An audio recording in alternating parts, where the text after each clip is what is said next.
Hello, welcome to John's Jam Sessions with me, John. And today I've got, for the first time in a while, a brand new guest with me, Graham. Welcome to the show, Graham. Hi, I'm Graham. We actually kind of inspired John into podcasts. I hope you We don't mind did. me shouting out, but we do one called Family Dynamics. So if you could check that out, that'd be great. But over to you. What are we doing today, John? Yeah, if you want to plug yourself a little bit more, mate, what is Family Dynamic about? Family Dynamics is a collection of sort of experiences that have created mine and my wife Shannon's relationship and all of the things that affect families in modern life. It's something we're sort of building on. There's no real direction. It's sort of just right now, it's a collection of our experiences. Yeah, yeah. Yeah, it's as I say, it helped me kind of cut my teeth on the game a bit. So I'm looking forward to this episode today because the past few episodes that we've released have been kind of very specialist subject. We've done our big corn review.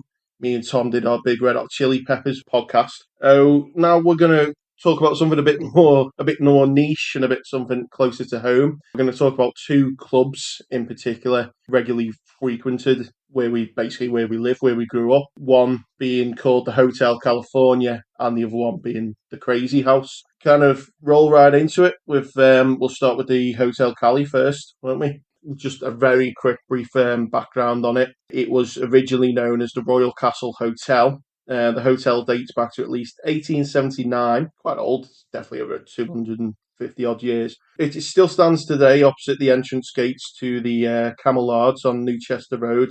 The hotel's custom came from the shipyard workers, boasted a bowling green, two billiard tables, a large meeting room, and was able to cater for breakfasts, dinners, and teas. It was basically, yeah, a hotel. That's not what it was when we knew it. No. What it was when we started going there in the early 2000s was a rock pub and club, wasn't it? Yeah.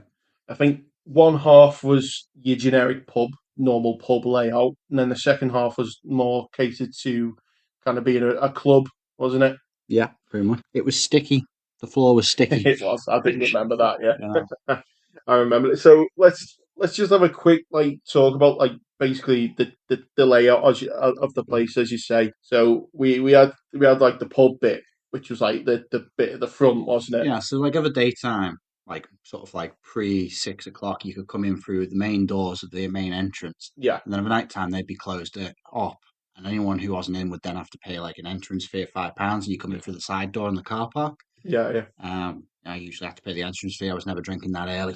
I usually got down earlier and stayed in the pub for a bit so I could get that free entry. You you got to save on them pennies, even back then pre-recession. Yeah, no, I was a pre-drinks guy. I mean, I'd have been half a bottle of rum in and down there. I think the first time both me and you actually went there was together in about, it must have been either 2008 or 2009. Yeah, about then. About 2009, I reckon. Yeah, and the reason I'd always remember like driving past it and seeing it, and it always had like the posters outside of all the tribute bands that were playing there, and it also had like a car up on a Yeah, up on top of the shipping contained thing. container or something like that. Yeah, with it all had like the band logos and stuff sprayed on it. So I always wanted to go, but I think I was like a little bit nervous to go because it looked very like to like a younger person, it looked a little bit I intimidating. think this is where me and you differ because I went pubs and clubs underage. Yeah, I And did as well, but never yeah, did anything like that and place. my general rule of thumb was if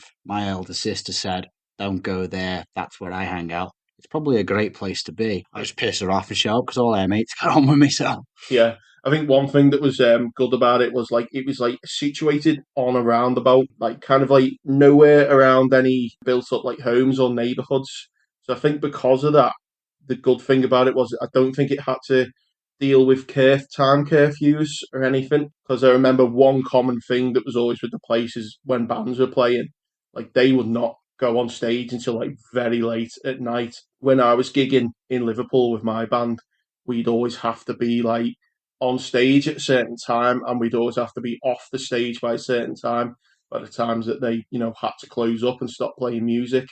Whereas with the Cali, it was always like, you'd see the band and you'd be like, oh, hey, what time are you coming on? Like, oh, midnight. we're not coming on until at least this place is full. And I wish it was like that when I played gigs because the amount of like empty venues I played, and then a few hours later it'd be booming. You Yeah. know, it really was a shame. But yeah, I think when the first time we went there, it was like a tribute band night for Korn and Marilyn Manson. Yeah. So obviously I wanted to go for the Korn side because I was like obsessed with them at the time. And I just wanted to go and get messed up and flirt with people. Yeah, that's it. You just wanted to go for the crack, didn't you? I remember going. I remember that being a really good. It was like an all day thing, wasn't it? I think we went like in the afternoon, and we were there pretty much for like the whole day Yeah. into the night. One memory I've got from that always stuck with me was I think it was like late into the night, and I think you started to get a bit tired and a bit worn out, so you kind of crashed on the booth chair for a bit of a rest, and then all I see is this pint just fly past my head and smash right up against the wall, and you just jolt like right next to you, and you just jolted up, going, "What the fuck?" I actually remember that. I must I have been do, messed yeah, up. yeah. But there's things that I don't remember that Yeah. you remember, isn't there? Yeah. I mean, they were messy nights, weren't they? There were very messy nights. I think that's the struggle with making a podcast about these clubs is a lot of the memories are a bit Yeah. hazy. But as I say, there's things that I Mm. remember and there's things that you remember. And something I mentioned to you before recording, then was one particular story which you've given a lot of background to that I had no idea about. But I remember kind of like there was an outside bit with like a big gazebo tent, Yeah. Yeah. wasn't there? And that was known as like the smoking area where everyone went Yeah. And it outside. was a bit more pop punky out there and a bit Yeah, more dancey. yeah, that's where everyone smoked, wasn't it? And that kind of under the shelter Yeah. bit. And all I remember from this night was talking to some random dude at the smokers bit, and him handing me some pills Right. that I had no idea what it was about. But I think you've got a better memory than me. So So do you want to tell this yeah, I tale? will. I'll tell this tale. So John's already spoken to this bloke, and he's come over dead excited, and this time he's got a bit of ecstasy or something, and he's gone. Should we take them? Should we take them? I was like, yeah, sound. So I just popped it. Didn't even think about it. Trust John. Not an issue, you know.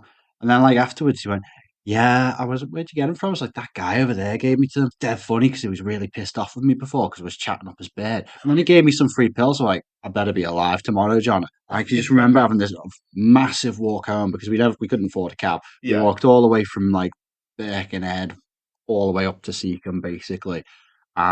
Mission of a walk, and I was getting the worst heart palpitations. I was throwing up white foam. I'm like, I'm gonna fucking kill you, John, if I'm dead in the morning. I don't remember the white phone. You were I just remember your heart giggling with all the you. way, just giggling all the way. I'm a fucking bastard. I look back on it now, and I'm probably pretty certain that what he gave us was some ibuprofen.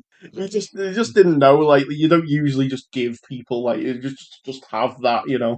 Oh, unless you knew they Especially were a bad batch. yeah, especially if you've just tried to chat up his bed like I allegedly did.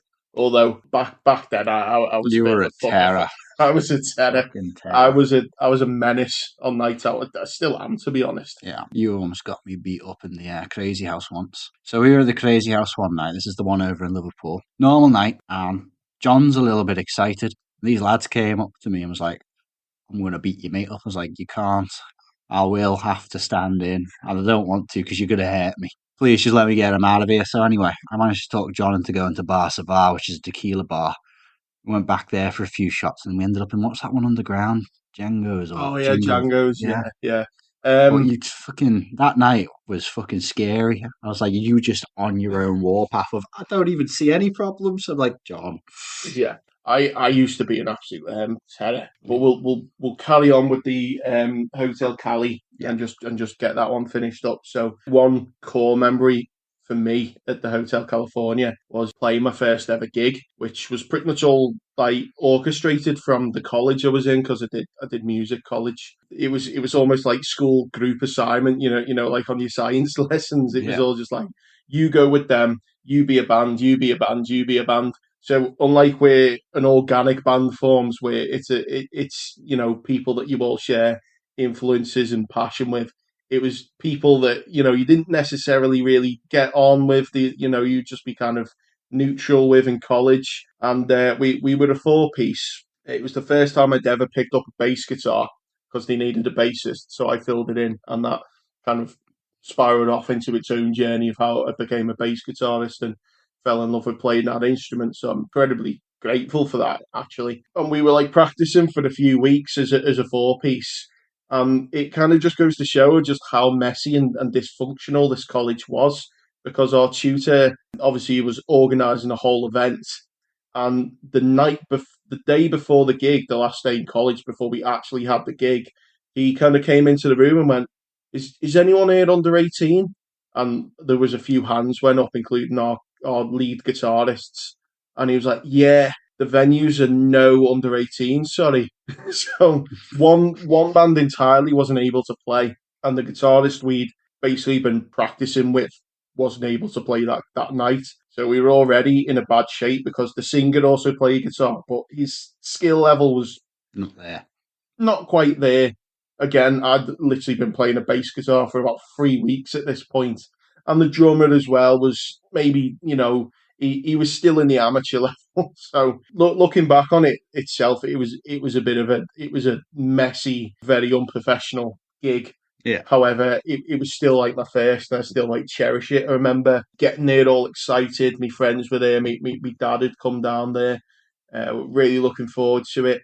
I see the singer of the band. I go up to him. He's absolutely off his face. He's taking anything he could get down his throat, and he's just off his head. And he's like, "Oh, John, you all right, mate?" And I'm like, "Oh no, like this is the last thing we need." Like we just about pulled it off. It was only covers, and when I say covers, it was literally all the small things by Blink 182, Paranoid by Black Sabbath, Seven Nation Army. It was very like baby's first gig, but I remember like the place was like full to the brim, and this was like a Monday night as well.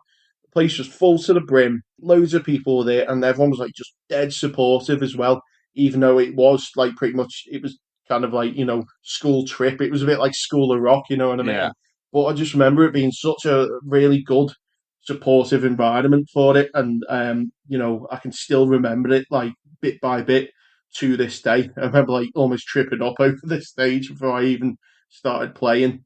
That was great. That was a really like core memory in my life. That You're in any bands now, or yeah, so I still kind of do a bit on the side when my band sat and split, but we haven't done much for a while, to be honest.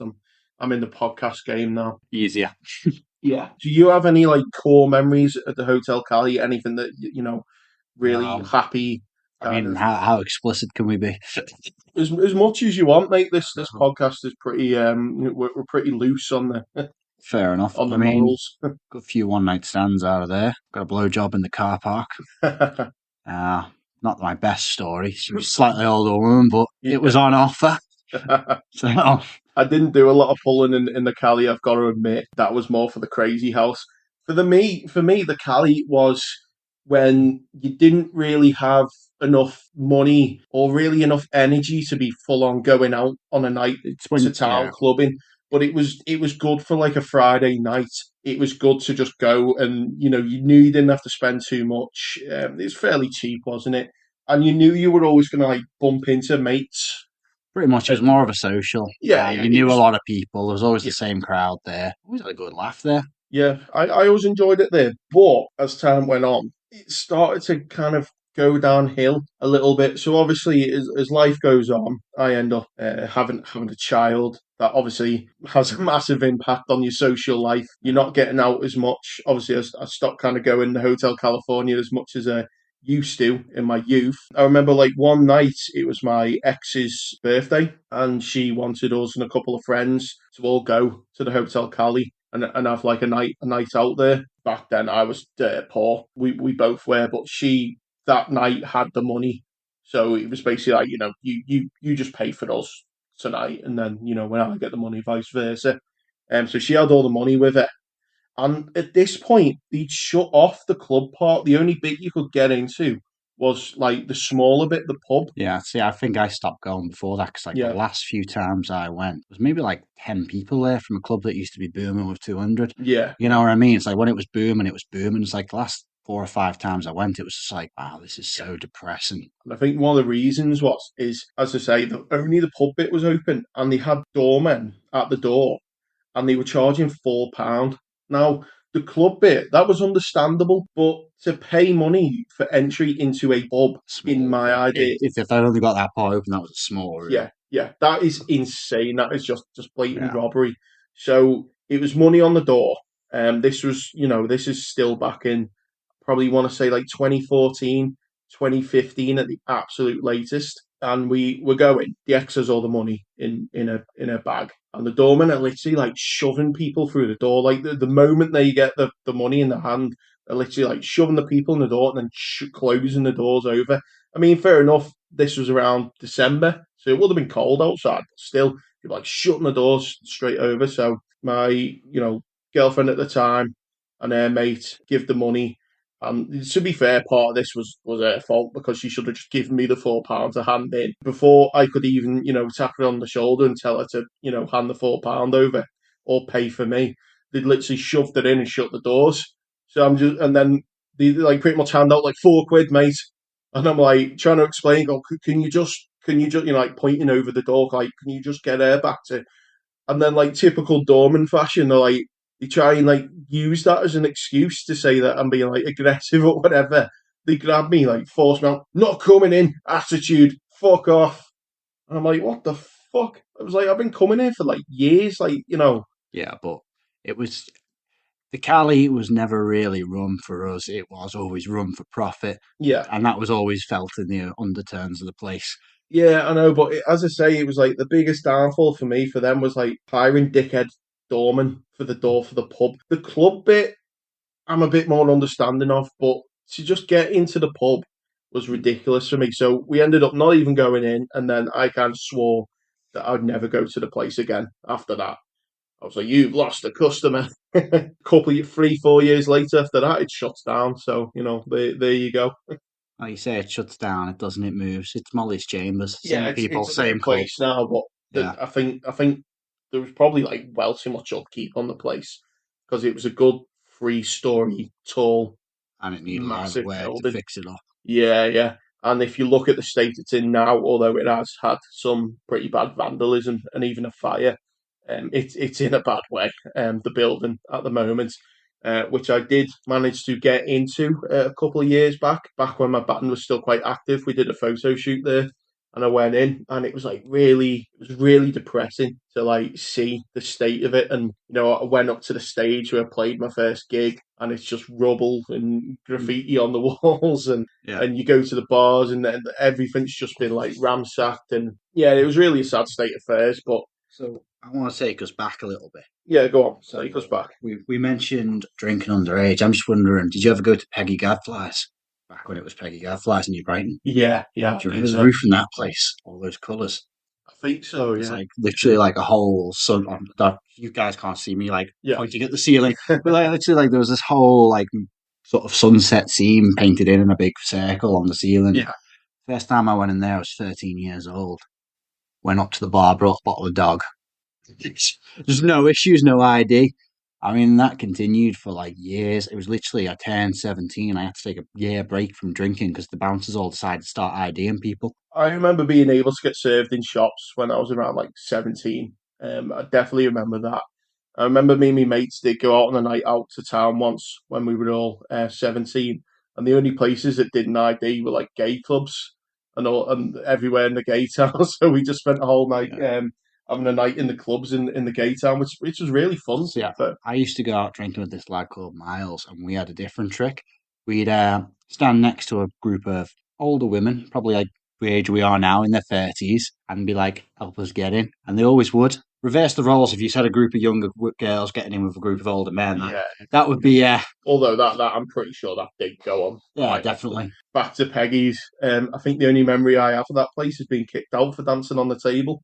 Really? Yeah, I think you were there for that. Yeah, Probably. yeah, I didn't get kicked out of that place, and I can remember standing in front of a dartboard, and there's this lad. I don't know if to use his real name or not, but screw it, I don't think he'd be that pissed off. Called Big Richie, and he was dead sound. A lot of people loved him, but standing in front of the dartboard, and he was showing off how good aim he was by getting her all the way around my head while getting in my head. It's like you imagine how fucked up I must have been to let him throw darts at my head at that age. But I'm yeah. about 14 or 15 then, I reckon. I do remember. Like I would. be interested to know what kind of like nights out are these days because even when like we were young, things have been clamped down on a lot. And I remember like my dad would tell me stories about like when he'd go into rough, dingy pubs and some of the stuff that went on there. Like you'd think it was like the last days of Rome, but like there was still like as you say, like there was so much stuff that kind of like went on that was like really like dodgy. And you look back on it, you're like, wow, yeah. Like as you say Oh, before, like a do, few very close do you escapes. want a dodgy pub? Yeah. It's not anymore. Totally cleaned up. It's arced. But the Royal Oak in Liscard. Oh my! I hate that place with a passion. It's actually all right now. Last time I went in, I was like, "This is really posh and clean." But the Royal Oak and Liscard, I was 18. I was of age at this point, somewhere between 18 and 19. Literally sitting there with a mate of mine called McLean. A lot of people in the area will know him. But sitting there with him, it's people just like literally, they're not even hiding it. They're not under the table, secret handshakes. One guy Yeah, puts a pile of cash on the table. The next guy brings out a bag of Coke, throws it on the table, just over the table deals. I've Like, yeah, I've seen the exact same thing there as well. I yeah, saw people literally snorting off the tables. yeah. Like, Um, don't go in the bathroom and hide. Just, there you go. yeah, I've seen some pretty unsightly sights in that pub. My ex used to like go in that pub. I hated it. I spent a New Year's there once, and it was probably one of the most miserable experiences of my life. So I think are we done with the Hotel Cali now? Is there anything else that you'd like to talk about the Hotel Cali? Um, Obviously, to be honest, I mean, it was great in the beginning. Then it yeah, died a death. it did. I Yeah, mean, like social wise, it's brilliant. It was good for the community. It was yeah, good for sort of old meets young, like learning curves. yeah. It was good for the music. A lot of tribute bands, as I say, would Yeah, play there.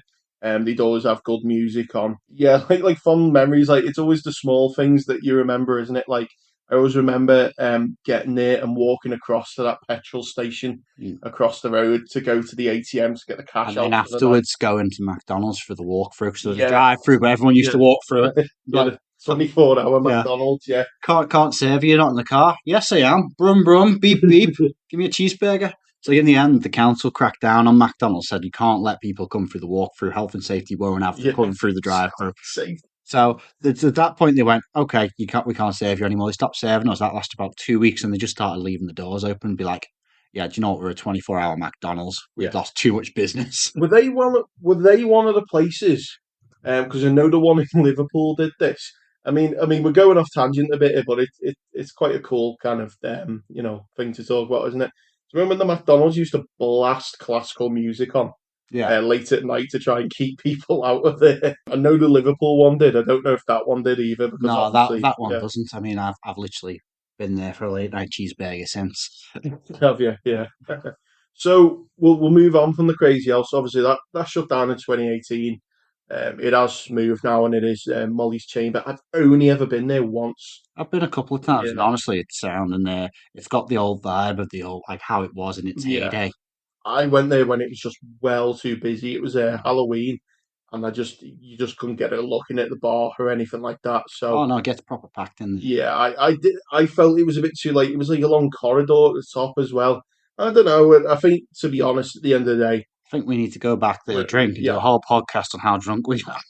I'd love to do a drunk podcast, to be honest. Right. So we're going to move into Liverpool now, where the actual kind of main clubbing scene is. There's plenty of clubs in Liverpool, but there was only ever really one place I ever really wanted to be in Liverpool, and that was the Crazy House. Do you want to explain what the Crazy House was? So the crazy house was it 3 or 4 floors? It was three floors open to the public anyway. Yeah.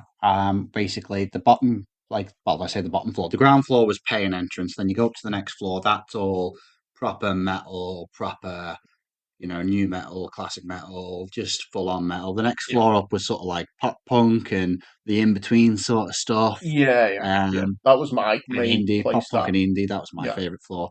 And then as you go up from there, then it was like chav music. There's no way to describe it. You just go into the mainstream. yeah, it was just like a normal generic club, Yeah. wasn't it? But I think that the reason it had like with it having three floors, and it even had like kind of like a side bit where there was like arcade games and like snooker cues and stuff, Yeah, yeah. snooker tables and pool tables. It was like what I've ever noticed is if you ever go out to town in like groups, like people would always be like dipping in one club for like 10 minutes and dipping in another one, and I hated that because it was like you're there to drink and have a good time and you're spending most of the night walking from bar to bar. Yeah. The Crazy House, once you were in there, you could really spend a whole night in there because it was so big. Whereas it's funny you mentioned drinking because for me, I had to get drunk before I go there because you had a cheap version of WKD, Oh yeah. or the only whiskey they seemed to ever have on was JD. And as a proper whiskey drinker who only drinks proper scotch, I don't like JD. It tastes like piss water.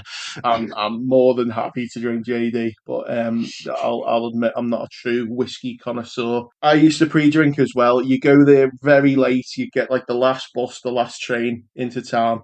You get there late when it's already kicking off. It's already massive.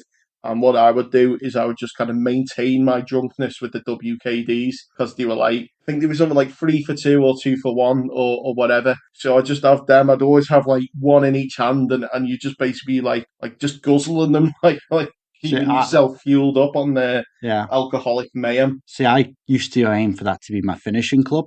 I'd Yeah, have a couple of drinks before I drove to Liverpool. I'd then hit the Irish bars like Flanagan's Apple, O'Neill's, go bar to bar because it was basically a pound a shot of tequila. yeah, Spend about a tenner on shots of tequilas and drink about 10 of them. Get into there, and then suddenly a cheap version of WD doesn't really taste too bad. yeah. Well, once you're drunk enough, you'll Yeah. get anything down you. Like I was such like when I was when I was younger, and I still am bad now. When I was younger, I was a fucking menace. Like the stuff I did out when I was out on the drink was just unbelievable, wasn't it? Well, you're 21st and Well, your yeah, club. we'll get into the 21st very quickly now, but I remember like I would get so drunk that I would just walk around a place, any unattended drink that would get down my Oh, gullet. you were a minesweeper. I was a minesweeper. Like if Yeah. anyone left like a bit of drink on the side, I'd just pick it up, fucking, Mm. and then I'd be on the stage bit of K2 because it had like a little platform bit, and I'd be like hanging from the air. There was like a big, like the big steel beam, Yeah. and you'd be hanging on it, and you'd be like dancing around the big pillar. I almost got thrown out. For hanging off those bars, I was almost thrown out a few times. Yeah, I always kept my little beady eyes out for the bouncers. Yeah. But yeah, that my 21st was a prime example for chaos, wasn't it? Well, you hired out that Dwelly in Liscard, didn't you? I hired out Dukes, yeah, the welly. I hired it out. The attendance wasn't great. There was a lot more people who were invited that didn't come. And then there was still people, I think my younger brother and sister came, brought loads of friends with them. But because they were all under 18, they were getting ID'd at the bar. So the place emptied out fast. I remember getting ID'd at the bar. At the time, I didn't have my driver's license because it had been confiscated because I got 3 points on it for running a yellow light. So he IDs me, and it's like, mate, I'm there with a big 21 badge on me. It's my due. Like, what you playing at? So like the mood was a bit soured from that night on, and then as the drunken mayhem went on, there was a food fight on the dance floor with the birthday cake. I remember there were like these big pots of curry that went out like for food. I remember grabbing a bread roll, tossing it up in the air. Imagine it landing in the curry and it just splashed up all against the walls. Just to clarify for this moment, I was just sitting there, sipping a rum and watching the chaos unfold. I was involved in none of the destruction. I was simply observing. I eventually got pulled over by one of the guys working that night, and he said, "Listen, this place can fill at least 75 people. We've had that before, and we've never had to deal with so much mayhem in our lives." He said, "From where we're ending this now, we're cutting this short, and you're getting booted out." So they booted us out. So me, you, and my cousin Mike all got a taxi into town, didn't we? Yeah. And there was only one place besides the Crazy House I wanted to go that night, and that was Maltesers, I believe, Yeah. Strip club. strip club. Everyone's got to do it once. So, do you want to carry on the story from here? Okay, so they're not for me. We went, we all paid for a dance, and to be honest, I felt that sorry for the girl. I gave her an extra 20 quid. She's like, "Oh, do you want another dance?" I was like, "No, no, I want you. that was just kind of heartbreaking and soul breaking. Bye." I don't know. That was my take on it. But anyway, I'm sitting there just kind of watching the dancers walk around half nude because what else you do when you're in a strip club, having a drink. Next thing I know, I think your mate Tom came up to me and went, I don't know "John, if Tom was there. Was Tom there, or I was it can't Mike? remember. It might have been It Mike. might have been Mike." Someone came up to me anyway and said, "John's thrown up in the bathroom. We've got to go and get him out of here. We've got to go and help him." So we went into the bathroom, and John's just totally flooded the I'll just bathroom. fill in a quick gap on that story there because I do remember this. So we go in, they all come up to you and have this like bit of a chin wag with you, don't they? Oh, Yeah. hello, So and that like make you feel comfortable. I go in, and I think I must have been kind of had off there before because I remember the first time I went, like one of the dancers was like, "Oh, you can have like a super dance for £40," and I was like, "What's a super?" Oh, it's just a bit longer, and we rub we rub our bits in your face a bit more. So I went in. I had the money out and I was like, give me a super dance. And then the woman's like, what? What's a super dance? I was like, the super dances you do. She's like, I don't do any super dances. I'm like, all right, just give us a normal one then. She's giving me this dance. This is well late into the night. I am too drunk to even function. And when you just get that feeling when you know you're going to be sick. Yeah. I kind of jolt up from the chair. She panics, like I'm about to try and grab her or something, and she like steps back, like ready to fucking call whatever. And I'm like, no, no, I'm gonna be sick. I'm gonna be sick. She was like, oh, fucking go, go, go, go, go. I run into the bathroom. I get into the bathroom, and then just all over the floor, just spew Yeah. up everywhere. And the soap man's there. If you ever remember the I soap remember the man, soap man because he was trying to clean it when we came in to get you. he was like, "Oh my god, what are you doing, man?"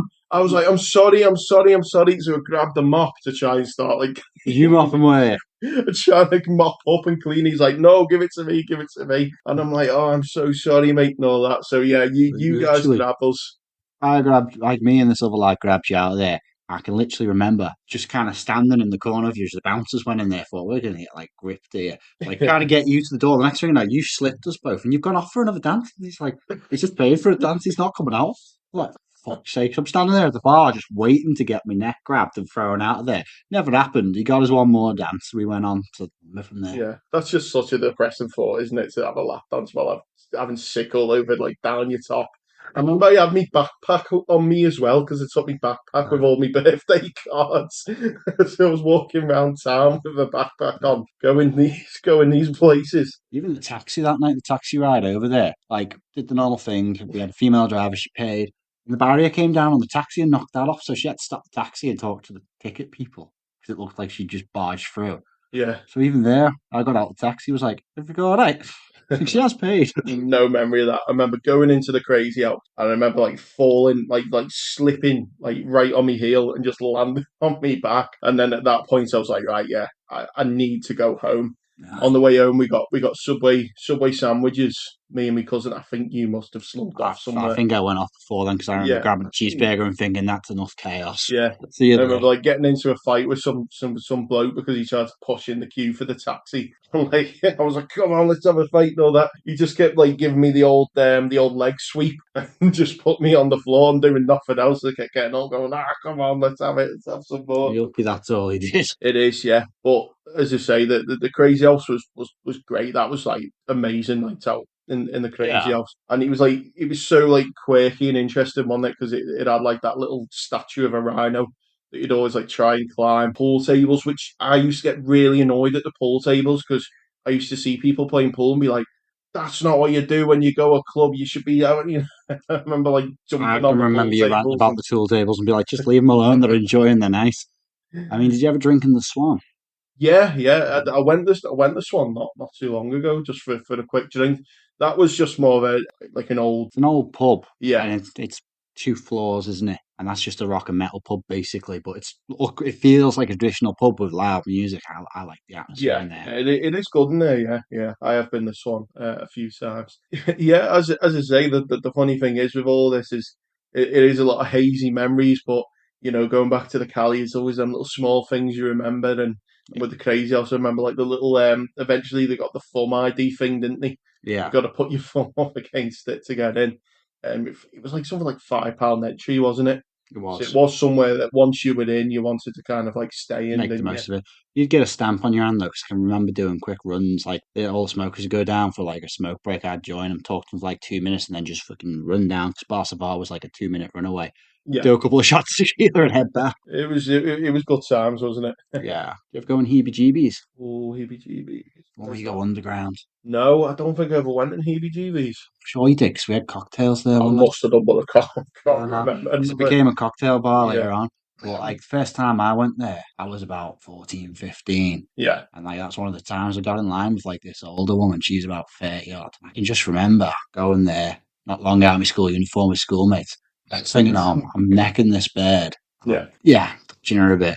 Yeah. And then the next thing, the bouncers are like looking for us to kick us out. yeah. So me and my mates all did a runner. Just left her there. Yeah, I remember in the summer of 2011, I fell off the prom, the sea wall on the prom, and ended up breaking both my wrists and having two red I remember casts me on. walking around with you two And cats. I did not let that stop me at all. I just carried on like living my life, and I'd still go out to town. There's another place actually. I don't know if you ever went to this. I'll bring it up in a minute. Like it didn't stop me from doing anything. I'd still go to town, and then because I was like this wild drunk animal Yeah. going around with these casts on, people around me just absolutely love it, and I just became like this character. I remember like pulling this girl one night in the crazy house, and then like a few hours into like chatting and being around her, she only just noticed that I had the casts on, and I was like, "What did you think I had on?" And she was like, "Oh, I thought they were just like some kind of cool like armband things or something like that." Well, she thought they were cool. Yeah, well, that's it.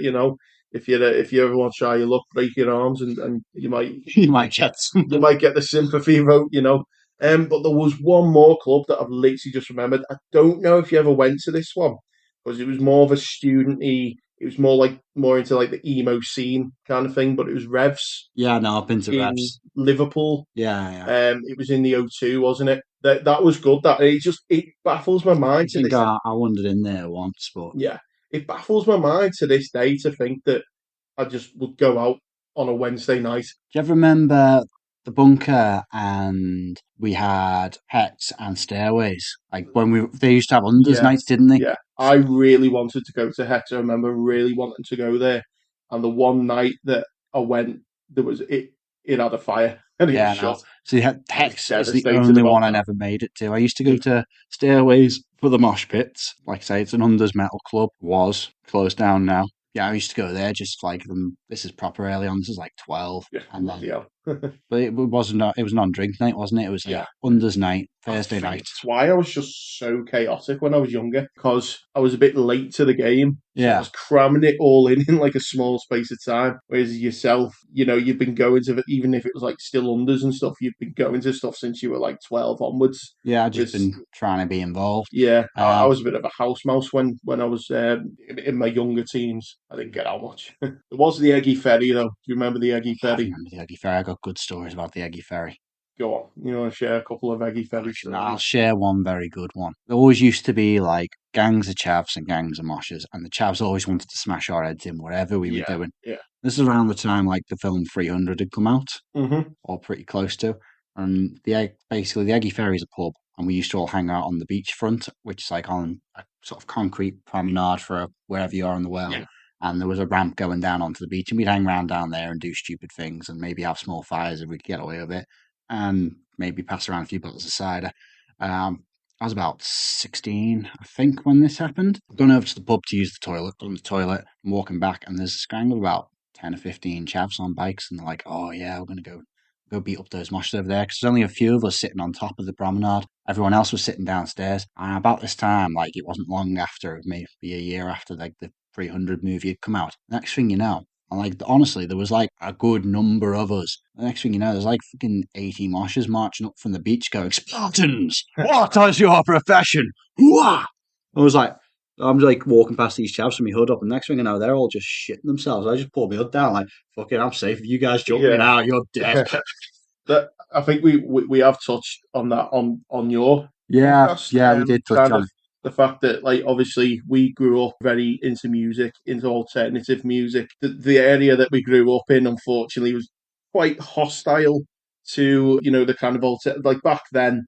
Yeah, Again, like I have people from all kind of age groups listen to this pod, but for like younger people, yeah, we weren't quite there. early 2000s, we were divided. Yeah, we were kind of under a label known as like Mosher, basically just kind of like you rocker, your heavy metal listener, and there was like a certain kind of Just anything that's not on fashion, the chart, to be it'd honest. be like long hair, band t-shirt, which I'm in now, various like kind of accessories and the like. If you dressed and looked like that, there would be people who were kind of basically just got to say I'm like chavs they were known as, who hated that. It was a bit of a problem, unfortunately, not to get too heavy into it, Yeah, we won't go too but much into that. yeah, it was a problem. And the one positive thing I would say about that is it did help build a bit of a community amongst us all, and we did all feel like we not everyone liked each other, But we belong to a certainly group. not everyone liked each other. But I think we always knew that we always had this kind of common thing that we had to look after each other. And I do think that was like very good. And like stories like that are quite, like wholesome Yeah, and kind of heartwarming. I remember like in school on like non-uniform day was kind of the bit where like this must have been like year 7, year 8, this was like the telltale kind of point where it differentiates. Are you a mosher or a chav? It'd be, yeah. well, you're going to come in your like Lecoq Sportif and all that, or you're going to come in your jacket, Do you know what jeans was and a really shirt. like funny and annoying about that? For the first 2 years of school, I had spiky hair, and for the first 2 years of school, that was considered a mosher thing. Yeah, And I think it was like somebody, like little poppy was it like Gareth Gates or Gareth Gates or somebody Gareth? started having little spikes in their hair, and Yeah, everyone was like, "Oh, that's cool now." And all the little chav boys were coming in with like yeah. spiky hair. At that point, I just went, "Fuck it," I was just gonna let mine grow. You always like to kind of associate yourself more with like the punk scene, didn't you? Yeah, as it grew, Think punk was like a very that had its time, and when we were growing up it wasn't really it around. wasn't really very popular, it wasn't really around. I think I think that's bands why I that were liked it though. yeah, the bands that were big when we were growing up that were big on the scene were like kind of like Trivium, what was it, Lamb of God and Bullet for Killswitch My Engage, Valentine. Bullet for My Valentine. I was more into like the new metal, which had Yeah, come yeah, just but slightly I think before it. where we differ is you see punk as a musical phenomenon. I see it as an ideological phenomenon, Yeah, and yeah, that can be very different for different people. I yeah. like the fact that you don't have to dress like a punk to be a punk. You don't have to listen to punk music to be a punk. You just got to be kind of an asshole, to be honest, be yourself. It is what it is. We all grew up. We were all, when we were younger, we all kind of you look back on yourself, don't you? Yeah, And you think like, oh wow. But I think again, like to get back into it, like, to kind of defend myself a little bit was, I like for most of my like growing up as a teen, I was very introverted and kind of yeah, neurodivergent. Most of my Friday nights would be sat in like on at well, home on the computer playing like RuneScape, Habbo yeah, Hotel, but still listening to that heavy rock music. So yeah. it was only when I kind of got older and I kind of grew more of a confidence and started hanging around with certain friend groups that I was going out, and I kind of felt like, right, I think this is when it my comes to little like, window, yeah, this is my opportunity I think to. when it comes to neurodivergent people, we were the test generation. Like, I went through primary school and fucking dyslexia didn't exist, or it did exist, and there was big Yeah, arguments about it. I think we were the test generation, so we weren't really looked at properly. We would just kind of see what happens. yeah. I think our generation, it's quite interesting, really. Is like we were like an in between generation on a lot of things. We were in between generation on that, and we were also the last generation to kind of grow up without the internet. Now, the internet was there from about the early 90s, Yeah, but but we didn't like use to, it. to the point where I have got the internet 24/7 Yeah. in my pocket. That We wasn't a you thing used in to the have two the after thousands. school Yeah, rush to get on MSN. yeah, You go on MSN for an hour, and then you'd be using it to arrange to meet up with people in the park. So yeah. then you'd be back off it. That's it. Yeah, yeah. It was like social media back Yeah, then was like a checkup thing at the end of the day. Like, oh, let's check up on, yeah. I mean, see the see what best. kind of Yeah, quiz my mate's done. Let's see if my yeah. crush has put any hints on her MySpace on who she fancies and all that. Yeah. I mean, like I made some friends with people over the country over the internet with my MSN, but it's gone now. Oh, is it? And it Same is here. like the internet was interesting to be talking to somebody down in Cornwall and learn about their social Yeah, yeah, scene. And yeah, I thought that was a really good thing about the early days of the internet is we used it to learn yeah. how I think I've still got friends on Facebook who I've never met. in person. Yeah, but I must have met them off some kind of social media Yeah, site. And like, we're talking. I've had my Facebook account now since 2007, so it really is interesting. But it's been an interesting like kind of we've kind of originally planned to talk about just two clubs, and it has been a great kind of like nostalgic dive again. Like this is a music podcast, but it's great to kind of talk about the world around music and how music kind of like affected that. yeah. I think we'll wrap it up there. It'll be a bit of a shorter one for me. Yeah, after a good few hour podcast. So thanks for coming on, Graham. Good having you on. No worries, thank you. And hopefully have you on again soon for another time. Anything you want to talk about? Thanks for exposing my sins. I could be much, much crueler. You could. Anyway, yeah, thanks for listening. Please make sure to follow on Spotify. Please make sure to follow us on all the social medias. Subscribe on the YouTube for shorter clips. And I will see you next week.